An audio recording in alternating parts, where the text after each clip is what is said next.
नमस्ते दोस्तों, जेवीबी क्लासेज के ऑनलाइन प्लेटफॉर्म पर आपका हार्दिक स्वागत है। देखो, पिछले वीडियो में अपन ने पढ़ा था कि अवतल दर्पण से जो प्रतिबिंब बनते हैं वो कैसे बनते हैं। ठीक है, आज के वीडियो में अपन चर्चा करेंगे कि उत्तल दर्पण से किस प्रकार के प्रतिबिंब बनते हैं। देखो क्या होता है कि कुछ बच्चों की डिमांड आई थी कि सर उत्तल दर्पण से जो प्रतिबिंब बनते हैं उनको भी आप एक सारणी के रूप में बताइए, इसलिए ये वीडियो बनाया जा रहा है। तो देखो ध्यान से, सब जानते हो कि उत्तल दर्पण किसका भाग है? गोलीय दर्पण का। गोलीय दर्पण दो प्रकार के होते हैं, अवतल दर्पण, उत्तल दर्पण। उत्तल दर्पण क्या होता है कि जो इसमें उभरा हुआ भाग होता है वो किसका कार्य करता है? परावर्तक पृष्ठ का कार्य करता है। किसका कार्य करता है? परावर्तक पृष्ठ का। परावर्तक पृष्ठ मतलब जिधर से अपन किरणों को आपतित करवाते हैं और उधर से आपतन जो परावर्तन होता है उसके पश्चात किरणें उत्तल दर्पण में क्या होती है? फैल जाती है। उत्तल दर्पण क्या करता है? किरणों को फैलाता है।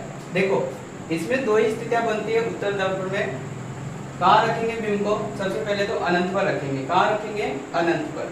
अनंत कहाँ होता है? सी से बहुत दूर होता है। और जो अपना उत्तल दर्पण होता है उसमें फोकस बिंदु और वक्रता केंद्र वो दर्पण के पीछे वाले हिस्से में होते हैं। अपन उनको इधर आभासी रूप में मान लेते हैं, जैसे कि एफ डैश मान लिया, सी डैश मान लिया। तो आइए टॉपिक पर चलते हैं।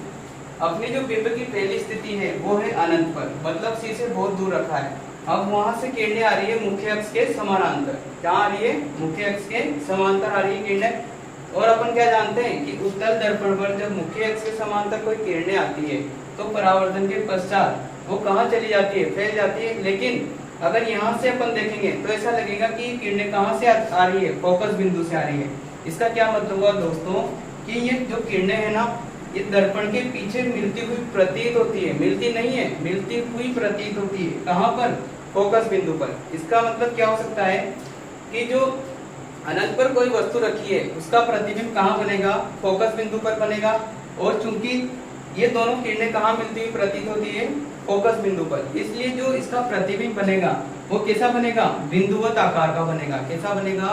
बिंदुवत आकार का, बिल्कुल छोटा सा बिंदुवत आकार का। और कैसा बनेगा? उत्तल दर्पण में आभासी और सीधा।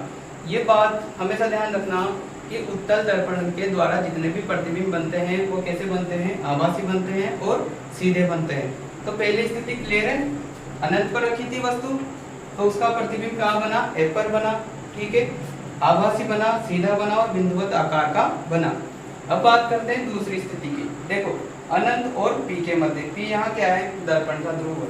उत्तल दर्पण में पी से लेकर अनंत के बीच वस्तु को कहीं भी रख दो, कहीं भी ए टू जेड कहीं भी रख दो पी से अनंत के मध्य, तो उससे जो प्रतिबिंब बनेगा वो बनेगा आपके पी तथा एफ के मध्य। कहाँ बनेगा? पी तथा एफ के मध्य। चाहे इसको कितना भी दूर कर लो, कितना भी पास कर लो, वो हमेशा कहाँ बनेगा? पी तथा एफ के मध्य। पी तथा एफ के मध्य बनेगा, आभासी बनेगा, सीधा बनेगा और वस्तु से छोटा बनेगा। ठीक है ना? तो दूसरी स्थिति क्या हो जाएगी? अपनी वस्तु कहाँ रखी है? अनंत तथा पी के मध्य। कहाँ रखी है? अनंत और पी के मध्य रखी है। इसका जो प्रतिबिंब बन रहा है वो कहाँ पर बन रहा है? पी और एफ के मध्य। कैसा बन रहा है? आभासी बन रहा है, सीधा बन रहा है, साथ में वस्तु से छोटा बन रहा है। तो ये था अपना जो उत्तल दर्पण है उससे बनने वाले प्रतिबिंब।